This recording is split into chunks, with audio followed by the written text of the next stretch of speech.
So guys हम लोग यहाँ पे अनबॉक्स एंड रिव्यू करने वाले हैं सैमसंग की तरफ से portable SSD T7 speed 1050 MB external hard disk का होने वाला है। पूरा डिटेल में वीडियो बनाएंगे, स्पीड टेस्ट आपको दिखाएंगे, कैसे बाई कर सकते हो आप। मैं अमेजोन से इसको बाई किया हूँ, आपके लिए वीडियो डिस्क्रिप्शन में लिंक डाल दूंगा, चेक कर सकते हो। सेम मॉडल के लिए अमेजोन, फ्लिपकार्ट, ऑफलाइन स्टोर जहां आपको बेस्ट वैल्यू में मिले वहां से आप खरीदना। इलेक्ट्रॉनिक सामान है, ऑनलाइन बाई करते समय उसको जब पैकेज को ओपन करो तो आप भी उसकी एक वीडियो बना लो, ताकि एक प्रूफ रहे कि हाँ कोई प्रॉब्लम तो नहीं है इसमें। चलिए अब बात करते हैं यहाँ पे कि इस एसएसडी में क्या क्या चीजें हमें मिल जाती हैं, क्या क्या एसेसरीज मिल जाता है और कितना वर्थ है। स्पीड एग्जैक्टली हमें जितना कंपनी बता रही है उतना मिलता है कि नहीं मिलता है, पूरा डिटेल एनालिसिस करते हैं और फिर बात करते हैं। तो सबसे पहले अगर मैं इधर दिखाऊं तो पैकेजिंग कुछ इस तरीके से, काफी अच्छी पैकेजिंग है और इधर से हैंग करके भी आप कहीं पर भी रख सकते हो। ओके ओके, तो फाइनली यहाँ पे कुछ कंटेंट और ये सारी चीजें हैं और ये बिल्कुल आपके डेबिट कार्ड क्रेडिट कार्ड के साइज का है। पर्स में भी यानी कि वॉलेट में भी बहुत आसानी से आप इसको कैरी कर सकते हो, जेब में कैरी कर सकते हो, पता भी नहीं चलेगा कि आपने हार्ड डिस्क रखा हुआ है, एसएसडी रखा हुआ है। अब चलिए बात करते हैं इसके कंप्लीट बॉक्स के अंदर क्या क्या चीजें मिल जाती है। तो बॉक्स ऑलरेडी मैंने ओपन किया है और इसको एंड्रॉयड पर मैंने टेस्ट किया, काफी अच्छा चल रहा है, मतलब मजा आ गया। तो अब यहाँ पे ओपन करते हैं और देखते हैं क्या क्या है। तो बॉक्स के अंदर आपको एक और बॉक्स देखने को मिल जाता है कुछ इस तरीके से, बाकी बॉक्स खाली है। इधर आप देखेंगे तो कुछ ये है। अब आपको बॉक्स को जस्ट ऐसे ऊपर से ओपन करना है, यहाँ पे आपको एसएसडी मिल जाएगा एक अलग ऐसे बॉक्स के अंदर। तो आप इसको जस्ट एसएसडी को मैं बस रिमूव कर देता हूँ कुछ इस तरीके से, अभी दिखाते हैं। बाकी इसके अंदर आप इधर से ओपन करिए, यहाँ पे आपको एक और बॉक्स मिल जाता है। तो ऐसे करके ये 3 बॉक्स की पैकेजिंग में आता है। अब फाइनली इसको ओपन करने के बाद यहाँ पे आपको एक यूजर मैनुअल मिल जाता है, जिसको आप पढ़ के इसके बारे में पूरी जानकारी रिसर्च कर सकते हैं। उसके बाद यहाँ पे एक केबल ये है और एक केबल ये मिल जाता है। तो टोटल अगर देखा जाए तो 3 डिवाइस इसमें मिलता है। तीनों डिवाइस को डिटेल में चेक करते हैं। सबसे पहले ये आपके पास एक केबल है जिसका लेंथ आप देख सकते हो, आई थिंक 1 फीट या समथिंग कुछ होगा। और एक तरफ सी टाइप पोर्ट है और दूसरी तरफ यूएसबी 3.2 के उस पर यानी कि 3.2 जेन पर काम करने वाला ये पोर्ट है। 3.2 पर भी काम करेगा, 3.2.0 पर भी काम करेगा, 3.0 पर भी काम करेगा। नॉर्मल यूएसबी पोर्ट से आप अपने लैपटॉप पे कनेक्ट कर सकते हो। लेटेस्ट पोर्ट है तो स्पीड अच्छी मिलेगी, अगर पुराना पोर्ट है 2 वगैरह के वर्जन में है तो भी आप काफी अच्छे से इसको यूज कर पाओगे, ऐसा नहीं है कि सपोर्ट नहीं करेगा, करेगा। तो ये आपका नॉर्मल एक केबल है, USB C to USB A, I think इसको यही बोलते हैं। ओके, उसके बाद हमारे पास एक और केबल है जिसका सेम लेंथ आपको देखने को मिलता है और ये C2C है, ये बेस्ट है और इसके साथ दोनों केबल मिलता है, नहीं तो फिर मार्केट में बहुत महंगी ये केबल है।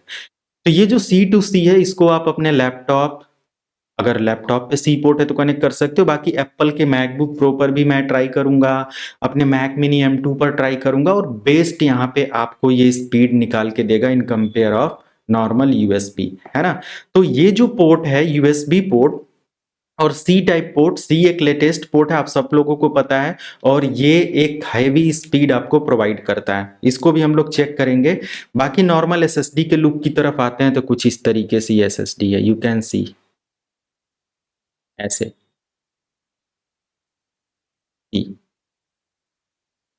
वाओ, बाकी इसका साइज आप देख सकते हो इस तरीके से क्या है। और हमारे पास एक HDD एक्सटर्नल 2 TB का, दोनों की साइज में देखो क्या कंपैरिजन है, ये देख सकते हो, यू कैन सी।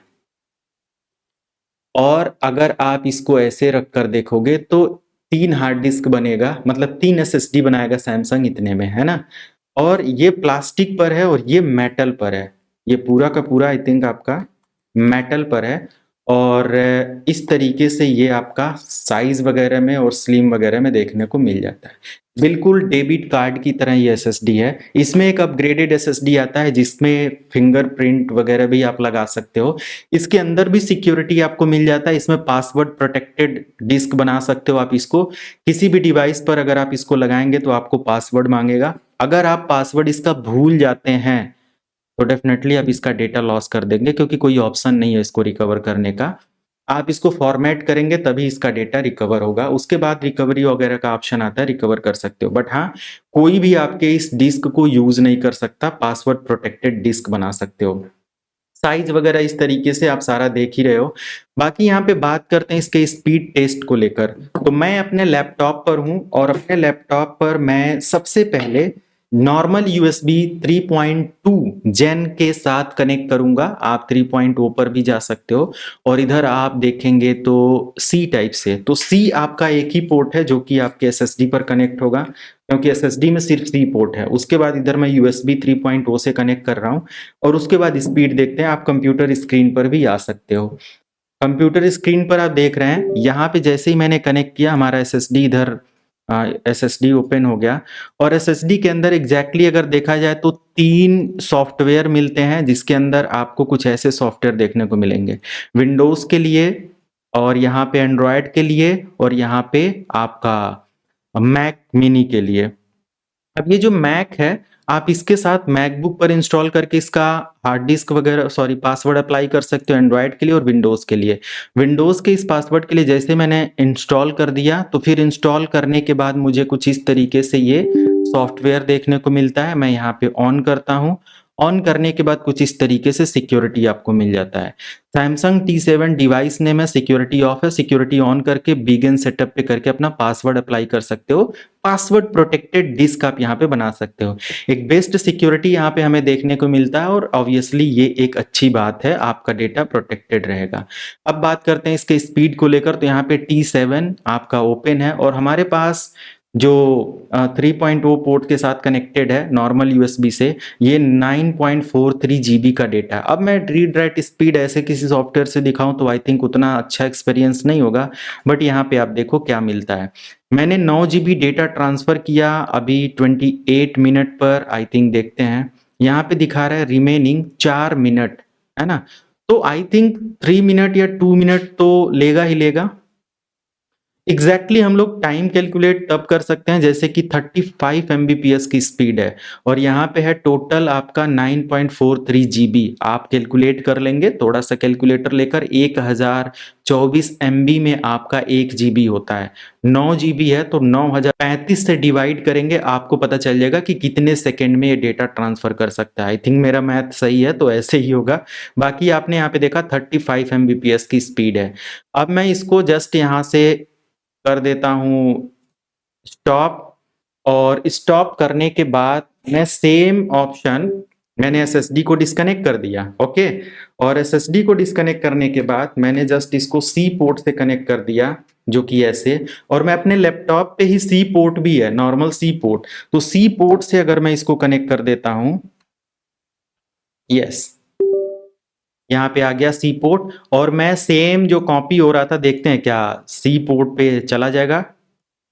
हाँ जी, अब आप देख सकते हो टोटल स्पीड हमें यहाँ पे 300 500 नहीं, एग्जैक्टली अभी पता चलेगा, 250 से 300 एमबीपीएस की स्पीड आप यहाँ पे देख पा रहे हैं। मैं एक बार इसको कैंसिल कर देता हूँ, यहाँ से भी इसको डिलीट कर देता हूँ, एक बार डायरेक्टली ट्रांसफर करते हैं। तो यहाँ पे हमें 300 एमबीपीएस से थोड़ा ज़्यादा देखने को मिल रहा है।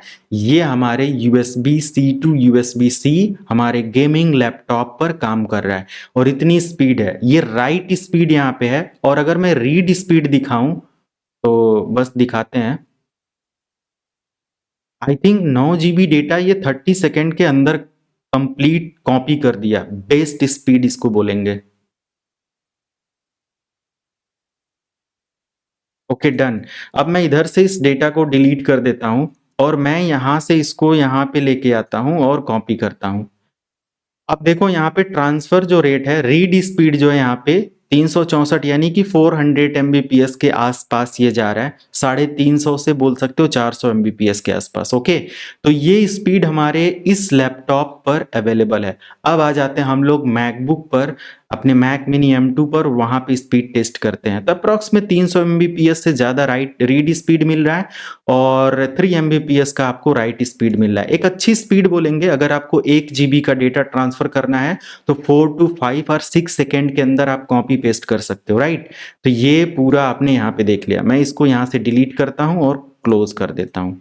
अब आ जाते हैं अपने मैकबुक की स्क्रीन पर और वहाँ पे टेस्ट करते हैं। गाइस यहाँ पे आ जाते हैं मैकबुक पर और यहाँ पे मैक मिनी M2 चिप पर मैं काम कर रहा हूँ जो कि 8 GB रैम के साथ है और M2 चिप है। फाइनली ये हमारा सैमसंग T7 SSD है। इसके अंदर कुछ नॉर्मल सॉफ्टवेयर फ़ोल्डर मैंने बना लिया है। बाय मिस्टेक यहाँ पे मैं वीडियो पूरा शूट किया था लाइव कैमरे पे ही, बट वो मेरे से ही गलती से डिलीट हो गया, तो बस मैं स्क्रीन रिकॉर्ड कर रहा हूँ और लाइव टेस्ट करके दिखा रहा हूँ कि कैसे एप्पल की डिवाइस पर स्पीड टेस्ट आप कर सकते हो। तो जैसे यहाँ पे हमारे पास ये जो है ये हमारे DSLR की फ़ोटो है और इसके अंदर आप देखेंगे ढेर सारी वीडियोज़ हमने शूट करके रखा हुआ है। इसके अंदर अगर मैं इन्फॉर्मेशन दिखाऊं तो नॉर्मल यहाँ पे हमारा जो है 23 GB का ये टोटल स्पेस यहाँ पे है। अब हम लोग यहाँ पे एज इट इज़ पूरा यहाँ से लेके यहाँ पे ट्रांसफ़र करते हैं और देखते हैं कि हमारा स्पीड कितना आता है। बट आई थिंक अगर इसका प्रॉपर स्पीड हमें देखना है तो हमें सबसे पहले इसको कॉपी करना पड़ेगा अपने मैक मिनी पर, क्योंकि ये जो हमारा कैनन कैमरे का मेमोरी कार्ड है एसएसडी सॉरी इसके अंदर जो कार्ड लगा हुआ है ये बहुत स्लो स्पीड पर काम करता है। तो आई थिंक यहाँ से मैं कुछ फोटेज ले लेता हूँ, लाइक 6 फोटेज ले लेता हूँ और एक फ़ोल्डर यहाँ पे क्रिएट करते हैं। इस फोल्डर में ही मैं डायरेक्टली इसको कॉपी कर देता हूँ। ये कंप्लीट फ़ोल्डर हमारा कॉपी हो गया। अब इस फ़ोल्डर पर अगर हम लोग चेक करते हैं तो इसका जो टोटल स्पेस दिखा रहा है 7.57 GB का दिखा रहा है। तो अब हमें अगर इसको सैमसंग के इस पर्टिकुलर एसएसडी में ट्रांसफ़र करना है तो मैं उठाकर बस इसको यहाँ पे रख देता हूँ और स्पीड चेक करते हैं। यहाँ पे टोटल स्पीड आप देख रहे हो 7 GB आई थिंक ट्रांसफ़र करने में इसने 10 सेकंड का भी समय नहीं लिया, 7 GB डेटा ट्रांसफ़र कर दिया। तो अप्रॉक्स में ये 1 GB के आसपास या 1050 MB जो कंपनी क्लेम कर रही है उतना हमें एप्पल की डिवाइस पर देखने को मिल जा रहा है, राइट? ये मैंने C type two C type connector का इस्तेमाल किया तो ऐसा ये हो रहा है। अगर मैं यहाँ पे अपना यूएसबी पोर्ट इस्तेमाल करता हूँ तो अप्रॉक्स में इसकी हाफ स्पीड हमें मिली थी, है ना, 500 MBPS। बट जब मैकबुक पर काम कर रहे हैं एप्पल की डिवाइस पर तो फिर सी पोर्ट का इस्तेमाल करें। आपको यहाँ पे स्पीड आपने देख लिया कि फास्टेस्ट स्पीड हमें यहाँ पे देखने को मिल रहा है और 7.57 GB डेटा हमारा विद इन 10 सेकेंड कॉपी हो गया, है ना। आई थिंक इतना एनफ है, आप इसके साथ काम कर सकते हैं। तो विंडोज डिवाइस के कंपेयर में अगर आप चेक करेंगे तो हमारे मैकबुक पर या एप्पल की डिवाइस पर स्पीड जस्ट डबल हो जाती है। 1000 MBPS के आसपास स्पीड हमें राइट का देखने को मिल रहा है हमारे एप्पल की डिवाइस पर। लिटरली एक बेस्ट स्पीड है और एक अच्छी पोर्टेबल एसएसडी आप इसको बोल सकते हो। तो मैं तो इसको यूज़ करने वाला हूँ अपने एप्पल की डिवाइस के साथ अपने हैवी प्रोजेक्ट को यूज़ करने के लिए, सेव करने के लिए। और इसके बाद अगर ये फुल हो जाता है तो मैं सेम वर्जन आई थिंक जो भी एक्सपीरियंस रहा टाइम टू टाइम मैं शेयर करूंगा आगे चल के। और अगर सही रहा तो फिर इसका एक बड़ा एसएसडी बाई करना है, क्योंकि मुझे कम से कम 8 to 10 GB का स्टोरेज चाहिए विद इन 1 मंथ। तो हम सारे प्रोजेक्ट को उसमें काफ़ी अच्छे से मैनेज कर सकते हैं। तो देखेंगे फिर कैसे क्या करना है। एंड अगर आप इस एसएसडी को बाई करना चाहते हो तो मैंने अमेज़ॉन से ऑर्डर किया था और मुझे यहाँ पे आई थिंक 8,000 रुपये पे करना पड़ा था। आप इसको चेक कर सकते हैं और उसको बाई कर सकते हैं। वीडियो को यहीं पे एंड करते हैं, मिलते हैं नेक्स्ट वीडियो में। Thank you so much, good bye.